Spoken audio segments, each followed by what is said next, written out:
Akuvama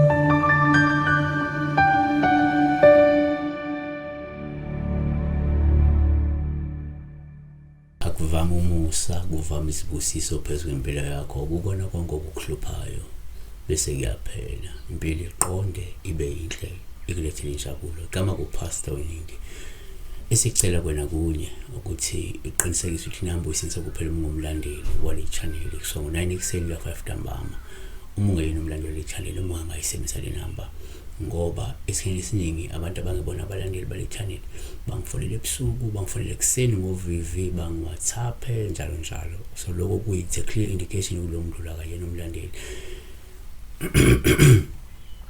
So mina ke ngibheka la udaba lamaphupho njengendwayelo. Namhlanje asibheke la uLuyanda Gina uthi ngicela ukubuza uma uphupha umuntu ongasekho ephuza utshwala, la uphupha umuntu osashona ephuza utshwala.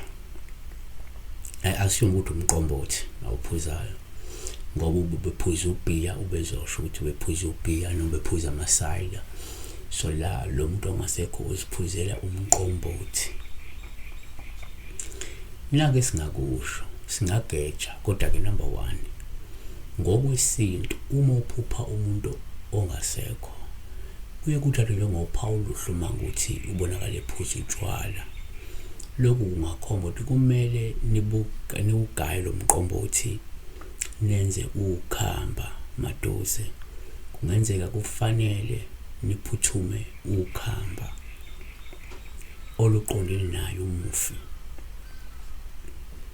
2 futhi uma uphupha umuntu ongasekho kungaba uphawu luhlumayo ephuza utshwala, ngoba lokho kungasho ukuthi umufi womile futhi kuzomela nigaye utshwala, ngoba izidalwa izomile. Kuyangani abantu abangasekho sebomile, uyabona, kudala nagcina ukwenza utshwala, kudala nagcina ukwenza ukhamba. Number 3 uma uphupha futhi umuntu ongasekho kuwuphawu luhlume ephuza utshwala, ngoba lokho kungabuye kukhombe ukuthi luhambe kahle ukhamba futhi lwamukelekile edalweni. Makuwukuthi kade nilenzile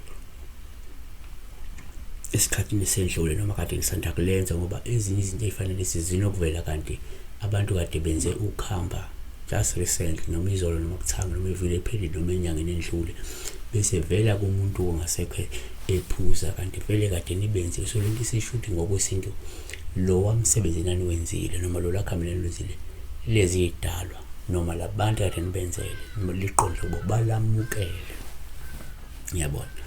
Siyabonga kakhulu besikhuluma la ngokuphupha umuntu ongasekho ephuza umqombothi, okungaba uphawu olukhomba ukuthi ayenziwe lento iyadingeka noma ke yamukelekile ukuthi kade niyenzile esikhathini sendlule.